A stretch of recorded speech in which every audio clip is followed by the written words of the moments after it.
Second number पर है article writing.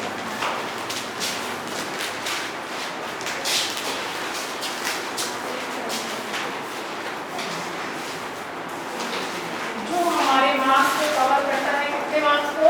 20 marks. ये 20 मार्क्स 10 मार्क्स किसके लिए हैं? ऐसे। और 10 मार्क्स किसके लिए हैं? लेटर प्लस एप्लीकेशन के लिए।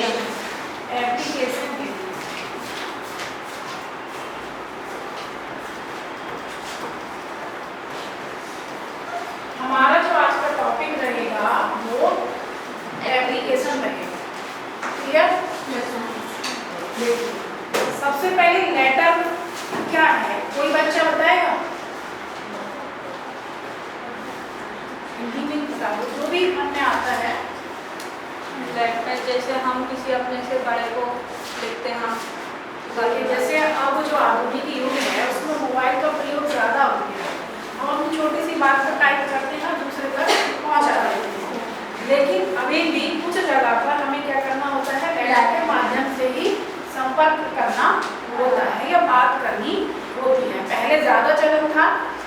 इस लेटर को 2 भागों में बांटा गया है। एक formal letters,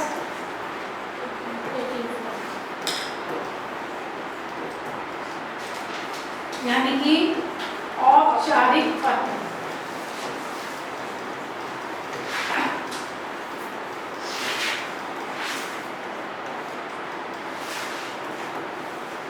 number 2 informal letters.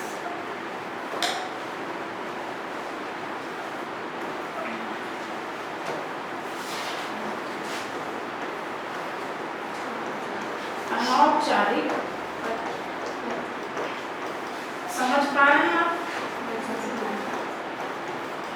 ये 2 प्रकार हो गए, है ना? और हमें दोनों ही प्रकार पढ़ने हैं। फॉर्मल लेटर्स में वो लेटर्स आते हैं जो हम, यदि हम अपनी प्रिंसिपल मैम को लिख रहे हैं या सर को लिख रहे हैं, चाहे लीव की उनसे रिक्वेस्ट कर रहे हैं, फी कंसेशन की कर रहे हैं, कोई भी उनसे रिक्वेस्ट कर रहे हैं, वो सब किसमें आएंगे? Formal letters. और यदि हमें किसी संपादक को लिखना है, यदि अखबार में हमें कोई अपना कोई जानकारी देनी है, हमें अमर उजाला है, कोई भी न्यूज़पेपर है, उन्हें हमें करना है, तो हम क्या करेंगे? एडिटर्स को जो लेटर लिखेंगे वो भी क्या होंगे? औपचारिक पत्र।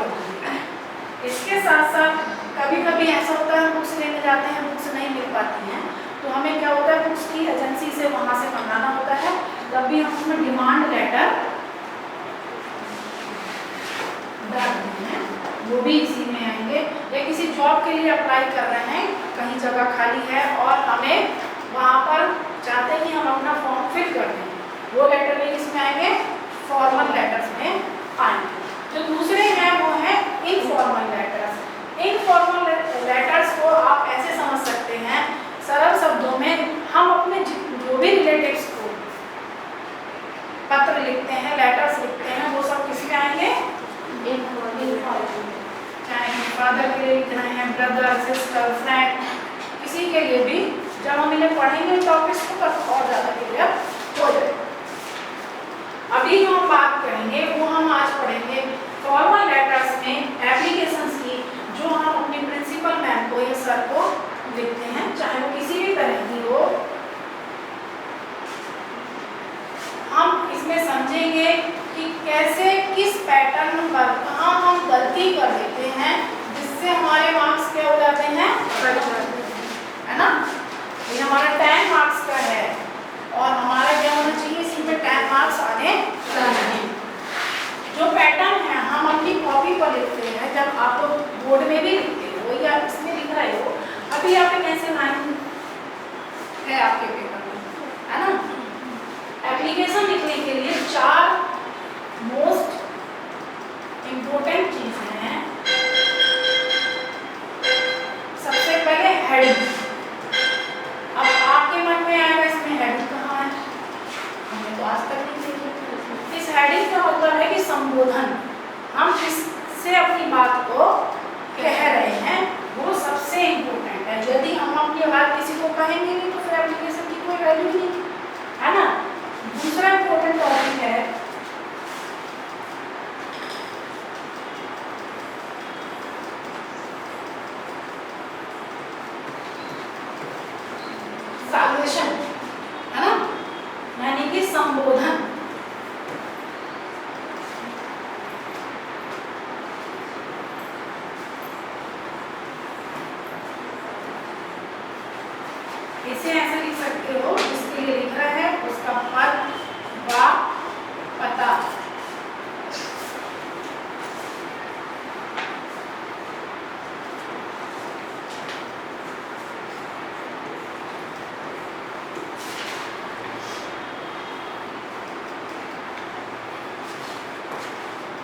नंबर 3 है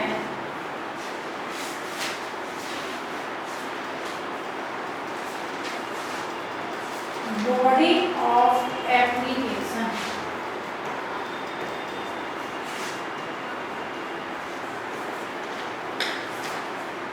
यानी कि विषय वस्तु। अभी ये चीज क्लियर हो जाएंगी जब हम एक एप्लीकेशन को एग्जाम्पल के रूप में लिखेंगे। और नंबर 4 है एंड, यानी कि अंत या समापन।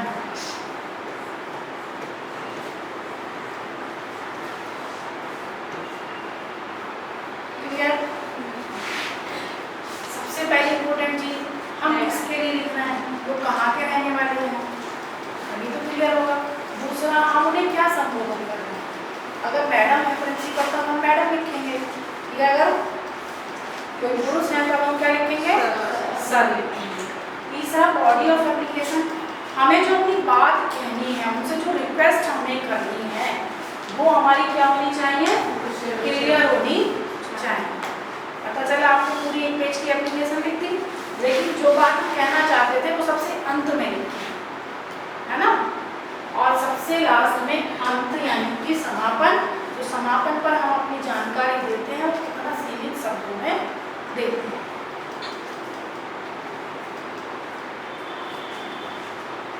देखो ये एक लाइन ऐसे खींची होती है। सबसे पहले हम लिखेंगे यहाँ कॉर्नर पर क्या लिखते हैं, टू का हम ध्यान रखेंगे कि टी कैसा होना चाहिए, कैपिटल लेटर में होना चाहिए। जो हिंदी में आप पढ़ते होगे सेवा में, इस टू का मीनिंग क्या है, सेवा में। यहाँ हम क्या लगाएंगे, कॉमा लगाएंगे।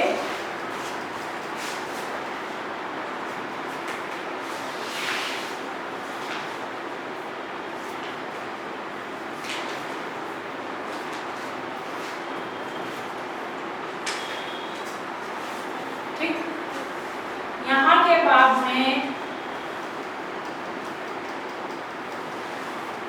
हम जो हमारी ये लाइन है इसे पूरी ऐसी खाली छोड़ देंगे। इसके थोड़ा सा जगह छोड़कर क्या लिखते हैं हम,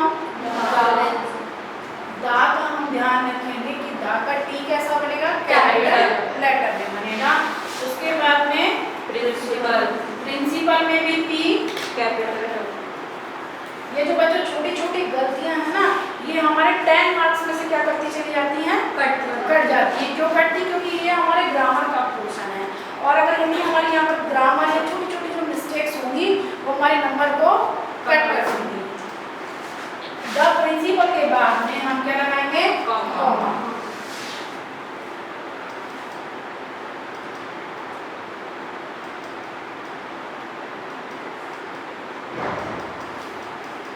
अब वो प्रिंसिपल है, कहाँ की प्रिंसिपल है ना, आपके स्कूल की है। तो हम क्या लिखेंगे,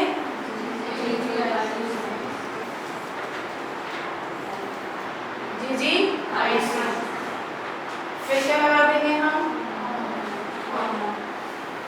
फिर बाकी जो एड्रेस है वो क्या है,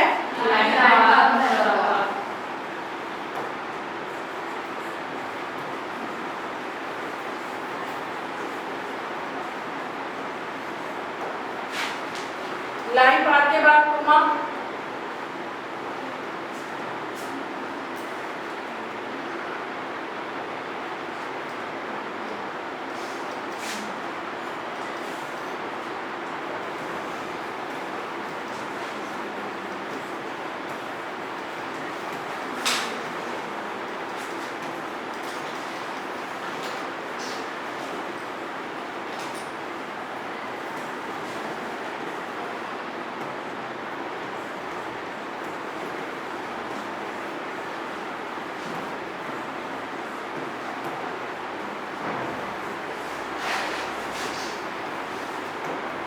देखो लाइन का ए कैपिटल, एम कैपिटल।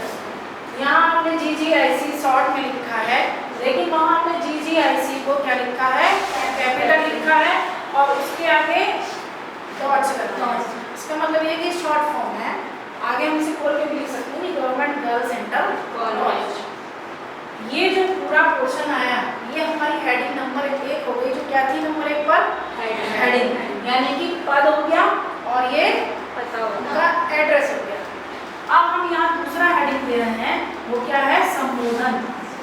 सर है तो सर, और यदि मैडम है तब जो सीक्वेंस याद रखना है, ये जो आएगा ये टू के ठीक नीचे आएगा। ये जो पोर्शन है देखो आप सब देख रहे होंगे कि एक ही लाइन में है। अब हम यहाँ से अपनी बात स्टार्ट करेंगे। सबसे पहले हम जो लिख रहे हैं, हम बीमार हो गए हैं, बुखार फीवर है हमें, और हमें 2 दिन की छुट्टी चाहिए। फिर क्या लिखेंगे हम क्या करेंगे, उनसे, वो सर या मैडम है तो उनसे अनुरोध करेंगे, है ना, प्रार्थना करेंगे कि हमारी परिस्थिति को क्या करेंगे, वो विचार करें, सोचें। उन बातों को हमें किसमें लिखना है, अपने इंग्लिश के शब्दों में लिखना है। Respectfully, I beg to say that।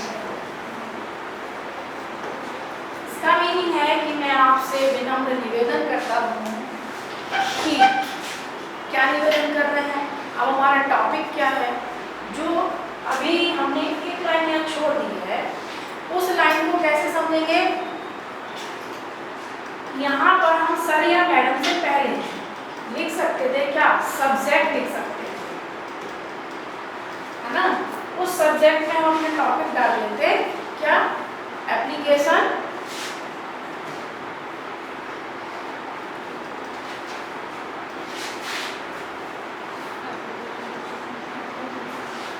Leave application डाल सकते हैं।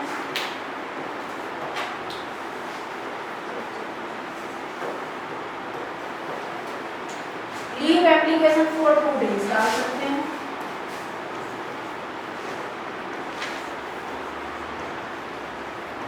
ठीक, जिससे क्या होगा, जो भी हमारी एप्लीकेशन को पढ़ेगा उससे पहले ही पता चल जाएगा कि जो पेपर मेरे सामने आया है उसे एक लाइन में पता चल जाएगा कि जो एप्लीकेशन है वो 2 दिन की छुट्टी के लिए है।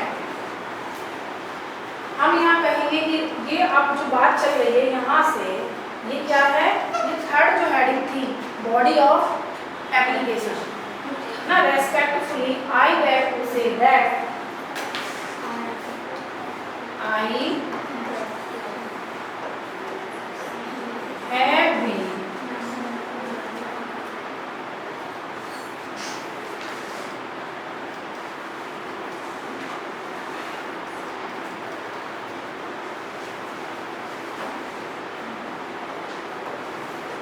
been suffering from fever। कब से, पिछली रात से आया है तो पिछली रात से लिखेंगे, है ना। ये आई कैपिटल बनेगा। हाँ, आई जो वर्ड है वो हमेशा कैपिटल में बनता है, कभी भी बीच में शॉर्ट में ऐसे आई नहीं होगा। यदि इसके साथ में कुछ और लगा है, जैसे एन लगा है, ये इज है, तब ये शॉर्ट बनेगा, अदरवाइज ये क्या बनेगा, कैपिटल है। I have been suffering from fever since last night। क्या लिखा हमने, हमने लिखा कि हमें पिछली रात से बहुत तेज बुखार है। So I am unable to attend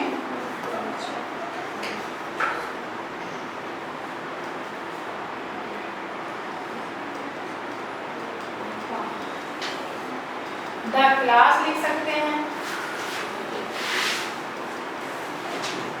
या कॉलेज भी लिख सकते हैं। अब हमारी यह बात खत्म होती है, लेकिन अब हम क्या करेंगे, पैराग्राफ चेंज करेंगे। ऊपर तक का पैटर्न समझ में आ गया, नीचे के पैटर्न में लिखेंगे आई therefore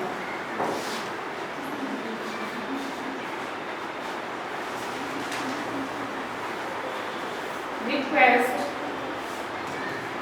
you to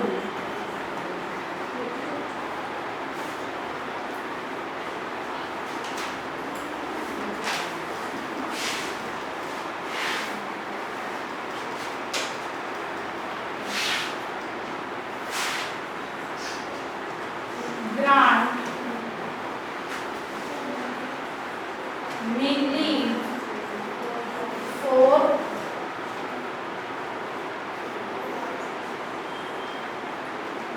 2 days। अब हम 2 दिन कौन से हैं? इन 2 दिन की डेट को हम ब्रैकेट में बोल सकते हैं कि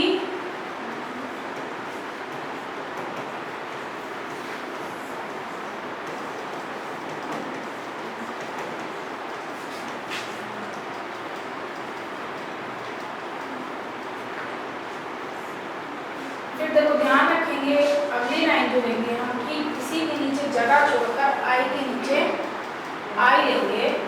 फिर हम यहाँ पर क्या करेंगे, हम मैम का धन्यवाद देंगे कि I shall be highly obliged to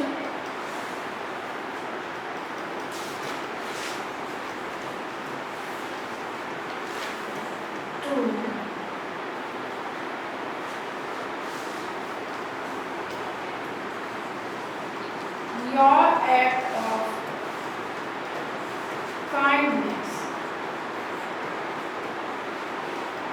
ये हमारा तीसरा हेडिंग बॉडी ऑफ एप्लीकेशन, जहाँ हमने रेस्पेक्टफुली से बात स्टार्ट की थी और ये कहाँ आ गए हम काइंडनेस। लास्ट में क्या बचा था एंड। एंड पे हम ध्यान देंगे कि हम इधर की लाइन का आधे से ज़्यादा है ना, आधे से ज़्यादा को छोड़कर यहाँ पर लिखेंगे। नेक्स्ट लाइन पे लिखना है बच्चों योर्स ओबीडेंटली। जब हम अपने स्कूल में अभी मान लो किसी को ज़रूरत पड़ रही है तब हम अपना नाम लिखेंगे, है ना। लेकिन बोर्ड एग्जाम में हम क्या करेंगे, अपना नाम नहीं लिखते हैं और वहाँ पर हम लिखते हैं XYZ। इसी लाइन में हम यहाँ लिख देंगे डेट। कौन सी डेट? जिस डेट में आपने एप्लीकेशन लिखी है वो डेट क्या है?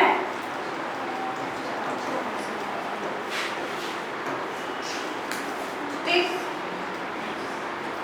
क्लियर। ये जो पोर्शन है ये हमारा कौन सा हेडिंग के अंतर्गत आया? एंड। जो ये था और इसके ऊपर जो नेक्स्ट लास्ट पेज पर गया वो क्या थी? Body of the application. Body of the application. Application जहाँ से स्टार्टिंग की थी इसमें मैम का एड्रेस और उनकी पोस्ट हमें पता चला वो क्या था? हेडिंग। जहाँ हमने कहा सर या मैम वो क्या था? संबोधन या सॉल्यूशन। क्लियर। इसी टाइप से हमारे एग्जाम्स में जो भी एप्लीकेशन आती है स्ट्रक्चर वही रहता है। क्या चेंजिंग होती है? जिसके लिए हम लिख रहे हैं हेडिंग, क्या चेंज होगा? हेडिंग। जो हमसे मांगा गया है एग्जाम में, अभी तो हमने अपने प्रिंसिपल के लिए लिखी है ना, हो सकता है वो दूसरे स्कूल के प्रिंसिपल के लिए लिखा है, तो हम वहाँ पर जो उसमें एड्रेस दिया होगा उस एड्रेस को लिखिए, है ना। अब हम नहीं जानते उस स्कूल में प्रिंसिपल कौन है, सर है या मैम है, तो उसमें आप कुछ भी लिख सकते हैं। हम सर का यूज ज़्यादा करते हैं, यानी कि हमारी क्या चेंज हुआ? सिर्फ हेडिंग चेंज हुई, दूसरा जो हेड जो दूसरा प्रकार है वो चेंज नहीं हुआ। तीसरी चीज थी body of application. Body of application क्या हो जाएगी? चेंज हो जाएगी। उसमें कुछ शब्द वही रहेंगे लेकिन जैसे हम कौन है, सर है, मैम है, उनसे हम क्या कर रहे हैं? प्रार्थना ही तो कर रहे हैं, respectfully I beg to say that. आप उसके आगे हम पढ़ेंगे कि वो हमसे किस चीज़ के लिए प्रार्थना करा रहे हैं। अगर हमें फी कंसेशन के लिए करा रहे हैं, क्या हो सकता है कि आप अपने छोटे भाई बहन के स्कूल के लिए लिखो एप्लीकेशन, तो वहाँ आप उनसे कहो कि हम मेरे भाई बहन को इस गेम में पार्टिसिपेट करना है, तो हम वहाँ की लैंग्वेज जो वो टॉपिक है उस टॉपिक को अपनी लैंग्वेज में, कभी कभी क्या होता है एग्जाम्स में हम जो एप्लीकेशन तैयार करते जाते हैं वो नहीं आती है ना, मोस्टली होता है, तो हमें डरना नहीं है। क्या करना है, हमें अपनी, अब हमारी क्या है स्टेप मार्किंग है। यदि हमने हेडिंग सही लिख दी, संबोधन सही हो गया, एंड सही हो गया, अब मेन फोकस बचा बॉडी ऑफ एप्लीकेशन। अब हमें वहीं से उन शब्दों को उठाना है जो उस एप्लीकेशन में उस क्वेश्चन में आए हैं, हम उन्हें अपनी लैंग्वेज में चेंज करेंगे। हम हिंदी से इंग्लिश बना लेते हैं, यदि याद की हुई नहीं आती है, रटना नहीं है, जब ये वाला पैटर्न अपनाओगे तब क्या होगा, हमें एप्लीकेशन रखने की जरूरत ही नहीं पड़ेगी, है ना। हम उसे अपनी भाषा में बॉडी ऑफ एप्लीकेशन को यूज करते चले जाएंगे, है ना। क्या करेंगे, हम लिखेंगे कि मेरी जो भाई बहन है वो आपके यहाँ पर पढ़ती है, मैं बता रही हूँ कौन सा, जो आप अपने छोटे भाई बहन के लिए या बड़े भाई बहन के लिए भी एप्लीकेशन लिख रहे हैं। हम लिखेंगे आगे कि my sister is studying in your college in class, जिस भी क्लास में है ना, वो क्या करना चाहती है, गेम में पार्टिसिपेट करना, जिस गेम में पार्टिसिपेट करना चाहती है देखेंगे, she wants to participate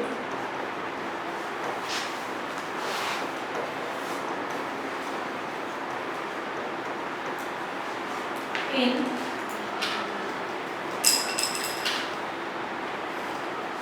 her school games।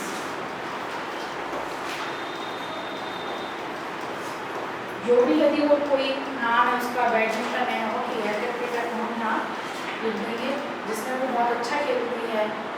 ठीक, इन सब बातों को लिख के क्लास में जो हम लाइन लिखते हैं कि आई, आप यदि उन्हें परमिशन दे देते हैं, हम वहाँ से शुरू करेंगे, I shall be highly organised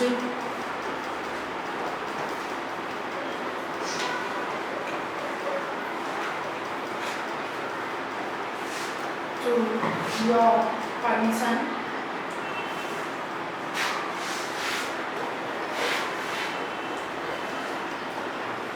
ठीक। इधर कोने पर क्या बचा लास्ट में, हमारा चौथा पोर्शन बचा, क्या करना होगा हमें,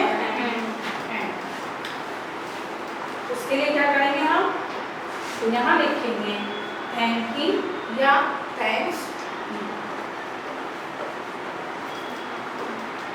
और इधर हम अपना नाम, आप अपना नाम डालेंगे कि अपनी बहन का नाम डालेंगे, आप लिख भले से आप रहे हैं लेकिन सबमिट कौन करेगा,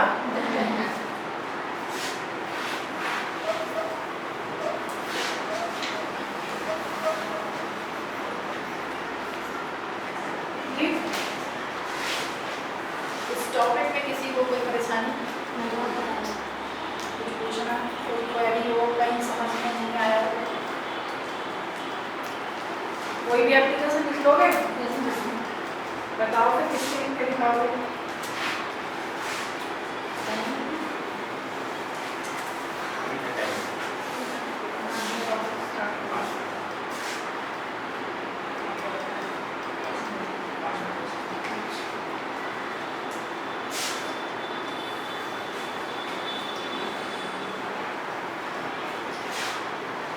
एप्लीकेशन क्लियर। ये मोस्ट ऑफ द टाइम्स कितनी है, मतलब किस टाइप की एप्लीकेशन आती है किस टॉपिक पे, मोस्टली इस टॉपिक पे सबसे ज़्यादा एप्लीकेशन आती हैं। देखो इसका कोई बच्चों टॉपिक नहीं है, तो पेपर जो सेट करते हैं उनके ऊपर डिपेंड करता है, क्योंकि पेपर सेट करने वाले 4 से 5 लोग होते हैं, है ना। मान लो मुझे लगा कि नहीं भाई पूरे लीग की होनी चाहिए, बीमारी की होनी चाहिए, दूसरे को लगा ये होनी चाहिए, फिर उन सबको मिक्स करके कोई भी उठा ली जाती है ना। और भी आपसे टीसी की भी आप एप्लीकेशन लिख सकते हैं कि हमें ट्रांसफ़र सर्टिफिकेट चाहिए, है ना। टाइम जो नॉर्मली है, एग्ज़ाम को छोड़ दीजिए तो हमें अपने डेली के यूजेस हैं उसमें भी तो देखें कि हमें कहाँ एप्लीकेशन की जरूरत पड़ेगी। टीसी अभी इंटर पास आउट करने के बाद में आपको टीसी चाहिए, आज तक हम हिंदी में लिखते आए हैं। इसे सीखने का मतलब ये इंग्लिश का क्या है कि हमें इंग्लिश ज़्यादा से ज़्यादा यूज़ करनी है। टुडे दिन तो हम इसमें लिखते हैं इंग्लिश में, लेकिन टीसी वाली वो भी तो होनी चाहिए। फिर उसमें क्या चेंज होगा, कौन सा टॉपिक चेंज हो जाएगा हमारा, बॉडी ऑफ द एप्लीकेशन। क्यों चेंज होगा, क्योंकि उसका सब्जेक्ट आपने चेंज कर लिया। और हम बीमारी से हटकर काम पहुंच रहे हैं, ट्रांसफर सर्टिफिकेट लेके चाहिए या कैरेक्टर सर्टिफिकेट चाहिए, कुछ भी हो सकता है। एप्लीकेशन फॉर्म चाहिए या भी स्कॉलरशिप के फॉर्म्स आ रहे हैं जो आपको फिल करनी है। हमें किस पे फोकस करना होगा, बॉडी ऑफ एप्लीकेशन पे करना। इसी में आगे आपका चेंज हो जाएगा।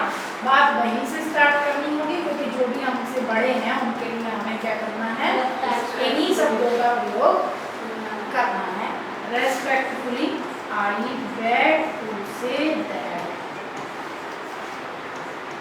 अब यहाँ क्या चेंज हो जाएगा, body I am studying in your class centre, है ना, या I was studying in your class centre since last year.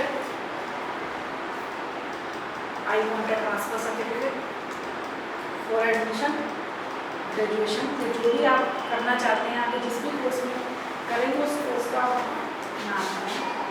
फिर अपनी बात खत्म करने के बाद में यहाँ स्टार्ट कर देंगे दूसरों का धन्यवाद ज्ञापित कर देंगे। मैं किसी भी तरह की हो एप्लीकेशन में ये पैटर्न है जो आज मैंने बताया, वो पैटर्न है कि हमें ट्रू को यहीं रखना है, कॉपी का यूज़ करना है, फिर हम अपनी लाइन को छोड़ेंगे, फिर जो एड्रेसिंग है, जो हेडिंग है वो यूज़ करना है, उसका सीक्वेंस ऐसे ही रहना चाहिए, है ना। ये नहीं होना चाहिए कि हमने द प्रिंसिपल यहाँ लिख दिया या पी छोटा बना दिया, स्मॉल लेटर का यूज़ कर लिया और उसके नीचे हमें GGIC यहाँ से लिखना था तो हमने GGIC यहाँ से लिख के हमने क्या कर दिया, तो क्या लगेगी वो एप्लीकेशन, जो भी कॉपी चेक करेगा उसे ये एहसास होगा कि बच्चे को एप्लीकेशन लिखनी नहीं आता। फिर हम यहाँ से लिख देंगे वादावाद, तो क्या ये सीक्वेंस अच्छा लगेगा, नहीं लगेगा ना। हमें क्या करना है, हमें तीनों को एक ही सीक्वेंस में रखना है। द प्रिंसिपल, उसके नीचे हमें यदि पूरा भी लिख रहे हो नाम गवर्नमेंट गर्ल्स इंटर कॉलेज आगे तक लिख जा रहा है तब भी हमें क्या करना है, मुरादाबाद या लाइन पर जो उसका मेन एड्रेस है वो न्यू लाइन से लिखना है, कॉमे का ध्यान रखना है। फिर जो हम बात करेंगे अपनी सर या मैम जो भी हम कहेंगे वो हमें ध्यान रखना है कि ये लाइन बिल्कुल जहाँ में ट्रू लिखा था ऊपर उसी के ठीक नीचे होनी चाहिए। फिर हमें अपनी बात इसी से स्टार्ट नहीं कर देंगे,